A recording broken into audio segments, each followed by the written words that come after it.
Yes, and hello YouTube. It is the time of the week to talk about the comments on the YouTube videos.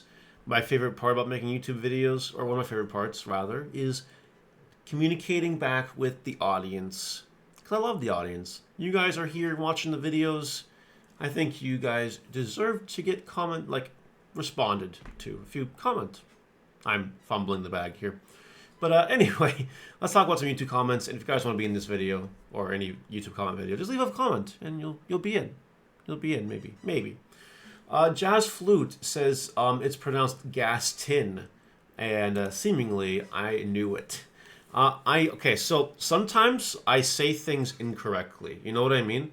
On a video last week, or on a video, I guess today's video, I incorrectly pronounced Gaston as Gaston. I realized I made a mistake. I know Gaston is not the correct way to say it. And, we all make mistakes, right? It's not a big deal. Sometimes, verbal diarrhea in the mouth happens. It's okay. Going forward, I will make sure to say it correctly, which is definitely Gaston. Okay. So shout out to Noah and Jazz Flu for pointing that out. Brian Epp, LMFAO. Friendly reminder not buy a comment at $13. Literally almost spilled out my drink. I mean, am I wrong? Is it a good idea to buy a comment for $13? I don't think it is. But if you guys think it's a good idea to buy a comment for $13, please let me know. Andrew Quiroz 4335. I subscribed because you told me to, and that's a very good idea. I'm telling you all to subscribe right now. So please do that. I would really appreciate it if you guys subscribe to my videos so we get to 2,000 subs. It'd be really nice. Obelix4949. Maybe take out 2 developer brain for the 2 Mickeys. Uninkable count is already low. You see, the inkable count in my deck profiled last week is very precise. It's very exact. It's the way I want it to be. I don't want to mess that up.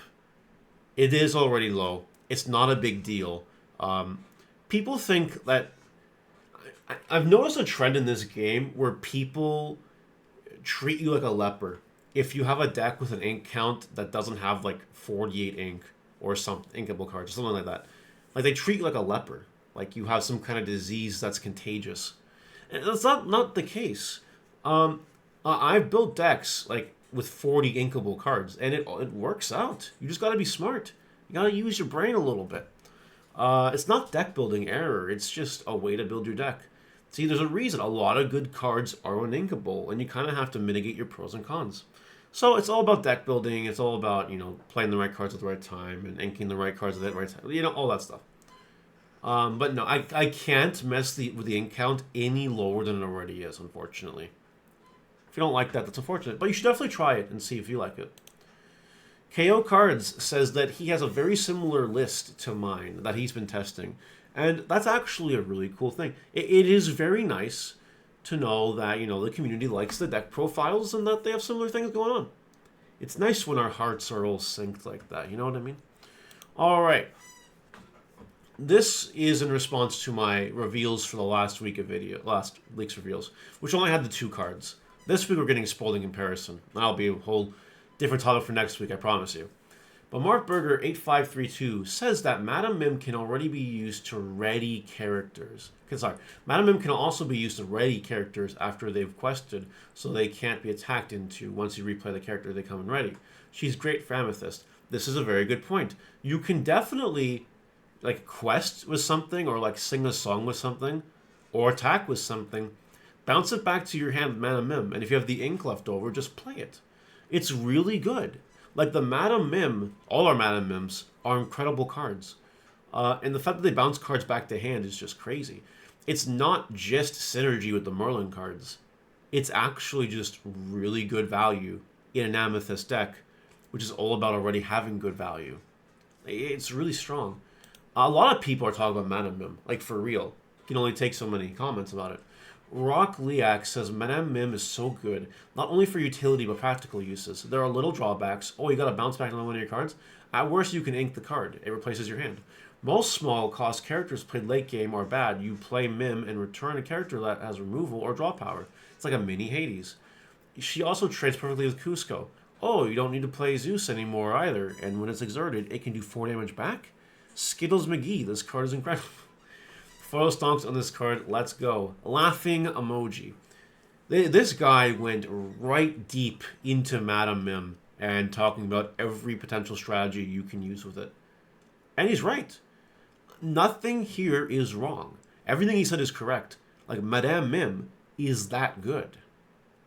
And I got nothing else to say to that. This is obviously in reference to the 4-drop one, not the 7-drop one, which, oh my god. Alright, spoilers for next week. Noah, I like him so much, he got another comment. If you have nothing to play, isn't Madam Mim required to banish yourself? Or if you have a card in play you want to keep there, you have to bounce it, might end up being more negative. Yes, that is correct. If Madam Mim is your only character, it's banished. But that's not a big deal. See, this is the other side of the internet. We have the one side of the internet that recognizes how good the Madam Mim cards are. Then we have the other side of the internet that's like, yeah, I don't know about that. So, like, Madam Mim is a card where you need to, like, use your brain cells. You have to just save it for the right time. And that's true even if you're playing the Merlin deck. You have to save it for the right time. Which of your cards gets you the most value by bouncing back to your hand? We got a card today that says when this card enters play and leaves the field, get a lore. That sounds like a really good Madam Mim target. So, like, you have two options, right? You play the Merlin deck, and then all your cards are good to bounce with Madam Mim. And we don't even know that that's true yet because we still have set 2 reveals to go. Alternatively, you just save it for later. And that's fine. Like, there are so many applications that I never even covered. What if Elsa permafreezes one of your dudes? Madam Mim puts that dude back in your hand, for example. Like, there's just so many intricate plays with the Madam Mim cards that you gotta keep in mind all your angles. It's true. We got Quarry 13. When you put something back in your hand as removal status as damage, it does. It heals the card completely. It's crazy. It's really good. And lastly, Dark Tony 09. Madam Mim has its downsides too, and they are nothing to overlook. Remember, this already has high curves, and the matches you tend to lose are those aggroing you too hard. This card is a detriment in those matchups. It doesn't compete like Rafiki, because Rafiki has a completely different objective. While this is a value tool, Rafiki is an aggro control tool. Someone came in and said highly disagree, and someone also basically disagreed with what he said. There is some truth to Dark Tony. There is some truth. A very little truth, but there is some truth to it. Yes, Ruby Amethyst already has high curves, and yes, you can lose to aggro. I see the whole Merlin deck right now, as it is, losing to aggro. I do. It's going to be complicated. But that being said, that's not even that big of a deal.